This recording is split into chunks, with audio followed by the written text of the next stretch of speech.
साताऱ्यात उपमुख्यमंत्री एकनाथ शिंदे यांचा सोमवारी दौरा, धार्मिक कार्यक्रम, बैठक आणि भव्य जाहीर सभेचे आयोजन. कोरेगावचे प्रथम नगराध्यक्ष प्रशांत उर्फ राजाभाऊ बर्गे यांच्यासह असंख्य कार्यकर्ते हातात घेणार धनुष्यबाण. होणार जोरदार पक्षप्रवेश. महाराष्ट्राचे उपमुख्यमंत्री आणि शिवसेना पक्षप्रमुख एकनाथ शिंदे यांचा शनिवार दिनांक 20 एप्रिल रोजी सातारा जिल्हा दौरा निश्चित झाला असून या पार्श्वभूमीवर जिल्ह्यातील राजकीय वातावरण चांगलेच तापले आहे. धार्मिक, संघटनात्मक आणि राजकीय अशा तिन्ही अंगांनी महत्त्वपूर्ण ठरणाऱ्या या दौऱ्यामुळे शिवसेना कार्यकर्त्यांमध्ये उत्साहाचे वातावरण निर्माण झाले आहे. या दौऱ्याची माहिती देण्यासाठी कोरेगाव येथील हॉटेल दरबार येथे आयोजित पत्रकार परिषदेत पश्चिम महाराष्ट्र संपर्क प्रमुख हनुमंतराव जगदाळे, जिल्हा संपर्क प्रमुख शरद कनसे, शेतकरी संघटनेचे शंकरराव गोडसे तसेच कोरेगावचे प्रथम नगराध्यक्ष प्रशांत उर्फ राजाभाऊ बर्गे यावेळी उपस्थित होते. यावेळी त्यांनी दौऱ्याचे महत्त्व आणि तयारी याबाबत सविस्तर माहिती दिली. या दौऱ्याची सुरुवात दुपारी 3:30 वाजता होणार आहे. हेलिकॉप्टरने एकनाथ शिंदे हे अंगापूर येथे दाखल होणार आहेत. 4 वाजता अंगापूर येथील प्रसिद्ध श्री आत्मगजानन मंदिर येथे होणाऱ्या धार्मिक कार्यक्रमाने होणार आहे. त्यानंतर अंगापूर पंचक्रोशीतील जनतेच्या वतीने त्यांचा नागरी सत्कार करण्यात येणार आहे. या कार्यक्रमानंतर शरद कनसे यांच्या निवासस्थानी ते भेट देणार असून तेथे कनसे कुटुंबियांबरोबरच स्थानिक पदाधिकारी व कार्यकर्त्यांसमवेत संवाद साधणार आहेत. त्यानंतर सातारकडे प्रयाण करणार असून सायंकाळी 6 वाजता सातारच्या शासकीय विश्रामगृहावर शिवसेनेच्या पश्चिम महाराष्ट्रातील पदाधिकाऱ्यांची महत्त्वपूर्ण बैठक आयोजित करण्यात आली असून या बैठकीत पक्ष संघटन विस्तार, आगामी राजकीय धोरणे आणि स्थानिक पातळीवरील संघटनात्मक बळकटी यावर चर्चा होणार आहे. या बैठकीत एकनाथ शिंदे पदाधिकाऱ्यांना मार्गदर्शन करणार आहेत. सायंकाळी 7 वाजता सातारा येथील गांधी मैदान येथे भव्य जाहीर सभा आयोजित करण्यात आली आहे. विशेष म्हणजे साताऱ्यात प्रथमच एकनाथ शिंदे यांची जाहीर सभा होत असून या सभेला मोठ्या प्रमाणावर जनसमुदाय उपस्थित राहणार आहे. या सभेत कोरेगाव विधानसभा मतदारसंघातील अनेक पदाधिकारी व कार्यकर्ते शिवसेनेत प्रवेश करणार असून धनुष्यबाण हाती घेणार आहेत. शरद कनसे यांनी सांगितले की एकनाथ शिंदे यांनी कोरेगाव विधानसभा मतदारसंघावर विशेष लक्ष केंद्रित केले असून आतापर्यंत सुमारे 2,200 कोटी रुपयांचा विकास निधी उपलब्ध करून दिला आहे. प्रत्येक निष्ठावंत आणि प्रामाणिक कार्यकर्त्याला ताकद देण्याचे काम त्यांनी केले असून सातारा जिल्ह्यावर त्यांचे विशेष प्रेम आहे. त्यामुळे या जिल्ह्याला सर्वाधिक निधी मिळाल्याचा दावा त्यांनी केला. प्रशांत उर्फ राजाभाऊ बर्गे यांनी सांगितले की पदाधिकारी व कार्यकर्त्यांशी चर्चा करूनच शिवसेनेत प्रवेश करण्याचा निर्णय घेण्यात आला आहे. यासाठी त्यांनी पालकमंत्री शंभूराज देसाई यांच्याशी चर्चा केली असून त्यांनीही कोरेगाव तालुक्यातील कार्यकर्त्यांना बळ देण्याचे आश्वासन दिले आहे. त्यानंतर दरे येथे जिल्हा संपर्क प्रमुख शरद कनसे यांच्या समवेत एकनाथ शिंदे यांची भेट घेऊन विकास कामांवर चर्चा करण्यात आली असल्याचे त्यांनी सांगितले. हनुमंतराव जगदाळे यांनी पश्चिम महाराष्ट्रात एकनाथ शिंदे यांना मानणारा मोठा वर्ग असल्याचे सांगत शिवसेनेचा विस्तार मोठ्या प्रमाणावर केला जाणार असल्याचे स्पष्ट केले. गावोगावी शाखा स्थापन करून युवा कार्यकर्त्यांच्या माध्यमातून पक्ष संघटना मजबूत करण्याचा मानस त्यांनी व्यक्त केला. साताऱ्यातील ही जाहीर सभा पश्चिम महाराष्ट्रातील सर्वात मोठी आणि विक्रमी ठरेल असा विश्वासही त्यांनी व्यक्त केला. दरम्यान गांधी मैदानावर होणाऱ्या जाहीर सभेत शिवसेनेच्या चिन्हावर निवडून आलेल्या नगरसेवकांपासून ते जिल्हा परिषद सदस्यांपर्यंत सर्वांचा सत्कार करण्यात येणार आहे. तसेच सातारा जिल्ह्याला सर्वाधिक विकास निधी उपलब्ध करून दिल्याबद्दल एकनाथ शिंदे यांचा विशेष गौरवही करण्यात येणार असल्याची माहिती जगदाळे व कनसे यांनी दिली. एकूणच धार्मिक कार्यक्रम, संघटनात्मक बैठक आणि भव्य जाहीर सभा अशा त्रिस्तरीय कार्यक्रमामुळे एकनाथ शिंदे यांचा सातारा दौरा राजकीयदृष्ट्या महत्त्वपूर्ण ठरणार असून आगामी काळातील स्थानिक राजकारणावर त्याचे दूरगामी परिणाम होण्याची शक्यता व्यक्त केली जात आहे. कोरेगाव विधानसभा मतदारसंघातून अतिशय मोठ्या प्रमाणामध्ये शिंदे साहेबांना मानणारा वर्ग आहे आणि शिंदे साहेबांनी अतिशय मोठ्या प्रमाणामध्ये या कोरेगाव मतदारसंघावरती प्रेम केलेलं आहे. त्याचं जिवंत उदाहरण तुम्ही बघितलं आहे. जवळजवळ 2000 ते 2,200 कोटीचा निधी देऊन या कोरेगाव विधानसभा मतदारसंघामध्ये एक सक्षम काम करण्याचं काम आदरणीय एकनाथजी शिंदे साहेबांच्या माध्यमातून या मतदारसंघासाठी केले गेले. त्यामुळे या कोरेगाव मतदारसंघामधून सुद्धा अतिशय मोठ्या प्रमाणामध्ये प्रवेश होणार आहे. त्यामध्ये आमचे राजाभाऊ बर्गे यांनी तर जाहीर पहिल्याच दिवशी सांगितलं की मी स्वतः पहिला माझा प्रवेश असेल. त्याच्यानंतर या मतदारसंघामध्ये अनेक प्रवेश होणार आहेत. नागरिकांचा कल या ठिकाणी राजकारणामध्ये शिंदे साहेबांच्याकडे बघण्याचा, भविष्यातलं दमदार नेतृत्व म्हणून त्यांच्याकडे कल दिसतोय आणि त्या दृष्टिकोनातून बऱ्याच लोकांनी या संघटनेमध्ये काम करून या संघटना मजबूत करण्यासंबंधीची चर्चा चालू आहे. अतिशय चांगल्या प्रकारचा त्या दिवशीचा 20 तारखेचा जो कार्यक्रम असेल, जी मंडळी प्रवेश करणार आहेत राजाभाऊ आहेतच, अजून काही मंडळी आहेत.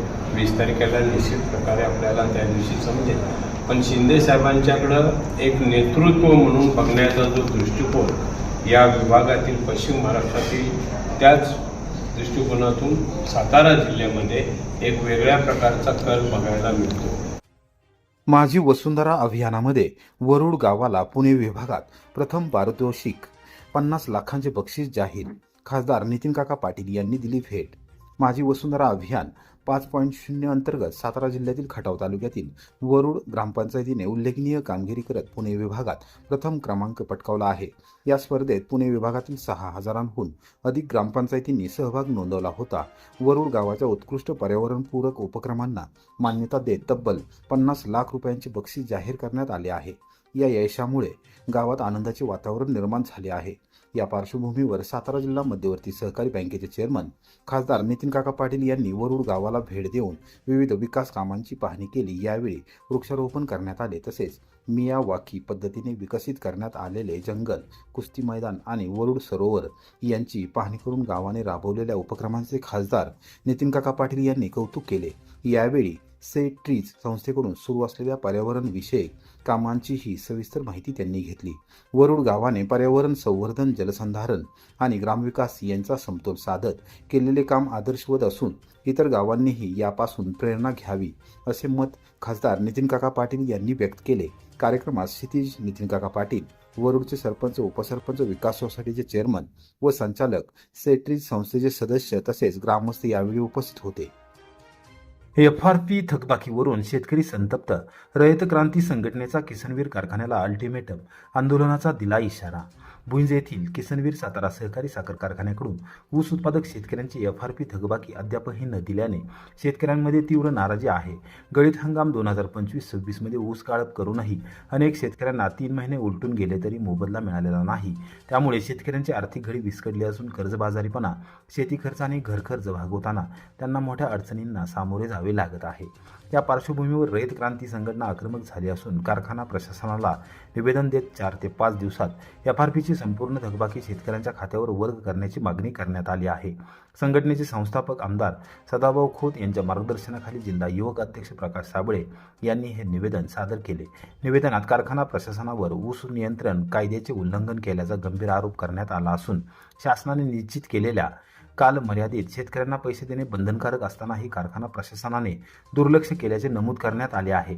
संघटनेने स्पष्ट इशारा दिला आहे की येत्या 4 ते 5 दिवसात शेतकऱ्यांची थकबाकी जमा न झाल्यास संबंधित शेतकऱ्यांना सोबत घेऊन कारखान्याच्या कार्यस्थळावर तीव्र आंदोलन छेडण्यात येईल. या आंदोलनाची सर्वस्वी जबाबदारी कारखाना प्रशासनावर राहील. संभाव्य आंदोलनाच्या पार्श्वभूमीवर या निवेदनाची प्रत भुईंज पोलीस ठाण्यास देण्यात आली असून प्रशासनाला सतर्कतेचा इशारा देण्यात आला आहे. कोरेगावच्या श्री अकॅडमीचे राज्यस्तरीय मंथन स्पर्धेत दमदार यश. मान्यवरांच्या हस्ते उत्कृष्ट विद्यार्थ्यांचा गुणगौरव. आसरे तालुका कोरेगाव येथील श्री अशोक नामदेव सनस शिक्षण प्रसारक मंडळ संचलित श्री अकॅडमी कोरेगाव येथील विद्यार्थ्यांनी मंथन सामान्य ज्ञान स्पर्धा परीक्षा 2026 मध्ये उल्लेखनीय यश संपादन करत संस्थेचे नाव उज्ज्वल केले आहे. इयत्ता पहिलीतील विद्यार्थ्यांना या राज्यस्तरीय स्पर्धा परीक्षेस बसवण्यात आले होते. परीक्षेचा निकाल 30 मार्च 2026 रोजी जाहीर झाला. या स्पर्धेतील गुणवत्ता यादीत लासुर्णे येथील विद्यार्थी अर्णव विशाल शेलार याने 150 पैकी 138 गुण मिळवत राज्यात 7वा तर सातारा जिल्ह्यात 2रा क्रमांक पटकावला. अकॅडमीच्या विद्यार्थ्यांना पहिल्याच वर्षात मिळालेल्या या यशामुळे सर्वत्र कौतुकांचा वर्षाव होत आहे.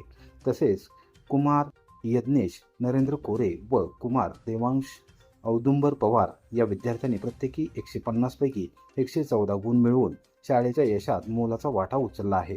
परीक्षेतील या उज्ज्वल यशाबद्दल आयोजित सत्कार समारंभात नगरसेवक सागर विरकर प्रमुख पाहुणे म्हणून उपस्थित होते. त्यांच्या हस्ते यशस्वी विद्यार्थ्यांचा पुष्पगुच्छ व स्टडी टेबल देऊन गौरव करण्यात आला. यावेळी माजी सैनिक कल्याणराव मारुती शेलार यांच्या हस्ते प्रमुख पाहुण्यांचा सत्कार करण्यात आला. तसेच अकॅडमीत सातत्याने सहकार्य करणारे पत्रकार शेखर रसाळ यांचा सत्कार नरेंद्र कोरे यांच्या हस्ते करण्यात आला. या यशाबद्दल पालकांनी आपल्या मनोगतातून श्री अकॅडमीचे संस्थापक बाळासो अशोक सनस, मुख्याध्यापिका सौ नूतन बाळासो सनस तसेच सर्व शिक्षक वर्ग यांचे आभार मानले. कार्यक्रमाचे आभार प्रदर्शन मुख्याध्यापिका सौ नूतन बाळासो सनस यांनी केले. या उल्लेखनीय यशामुळे श्री अकॅडमीने शैक्षणिक क्षेत्रात भक्कम पाऊल टाकल्याचे स्पष्ट झाले आहे. मायनीतील तिघांवर वीज चोरी प्रकरणी गुन्हा, तडजोड बिलही न भरल्याने कारवाई.